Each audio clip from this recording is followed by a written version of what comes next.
बच्चों, आज हम घातांकों के नियमों के बारे में पढ़ेंगे। चलिए बच्चों, पहला नियम देखते हैं।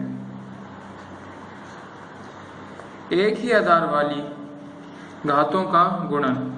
बच्चों,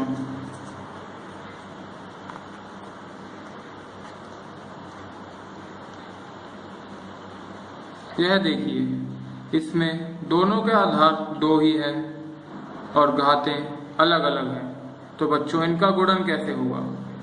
अगर इसे खोल के लिखा जाए तो यह बनता है 2 गुणा 2 गुणा 2, जो इसकी वजह से आया, और यहाँ से आएगा 2 गुणा 2।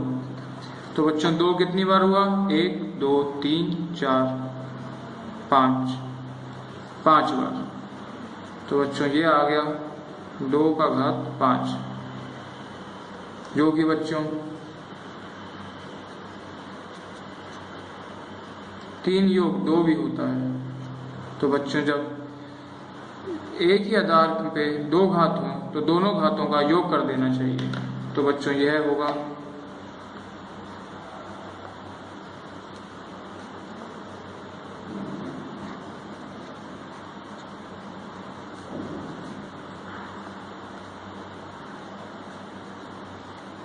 चलिए बच्चों, दूसरे नियम की ओर चलते हैं। दूसरा नियम है बच्चों, एक ही आधार वाली घातों का विभाजन।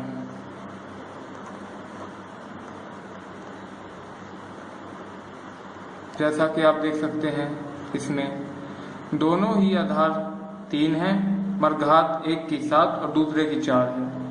तो बच्चों, इसको हम कुछ इस प्रकार लिख सकते हैं: 3 गुणा 3 गुणा 3 गुणा 3 गुणा 3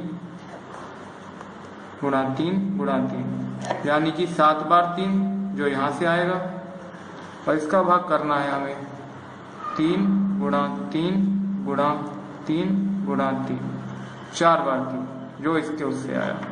तो बच्चों, यह 4 3 ऊपर के 4 तीनों को काट देंगे तो उत्तर आएगा 3 का घात 3, जो कि बच्चों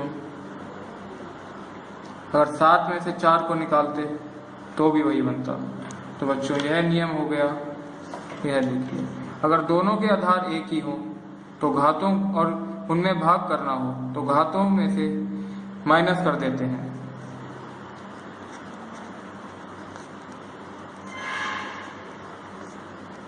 तो बच्चों, यहाँ पर a में से b को निकाल दिया जाएगा। बच्चों, अगला नियम है एक घात की घात लेना। यह देखिए, यहाँ 2 की घात 3 और इस पूरे की घात 2 ली गई है। इसका मतलब है 2 की घात 3 गुणा 2 की घात 3, जिसको हम लिख सकते हैं 2 गुणा 2 गुणा 2, 6 बार। तो बच्चों, इस पूरे का होगा 2 की घात 6, जो कि 3 गुणा 2 के भी बराबर होता है।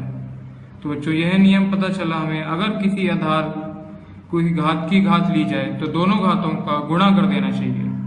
x की घात a और पूरी घात b बराबर होगा x की घात a गुणा b के।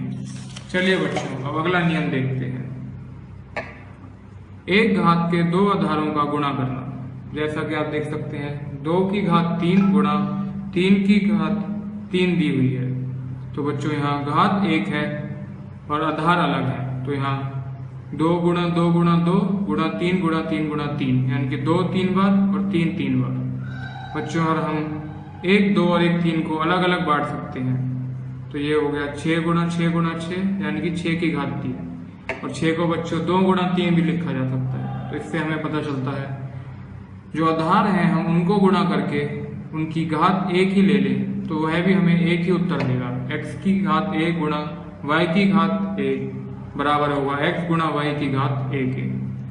अगला है बच्चों, अलग आधार वाले 2 संख्याओं का जिनका घात 1 ही हो उनका भाग करना। तो बच्चों, 2 की घात 3 और 3 की घात 3, 2 गुणा 2 गुणा 2 और 3 गुणा 3 गुणा 3। बच्चों, उसको कुछ 2 गुणा 3 की घात 3 लिख सकते हैं।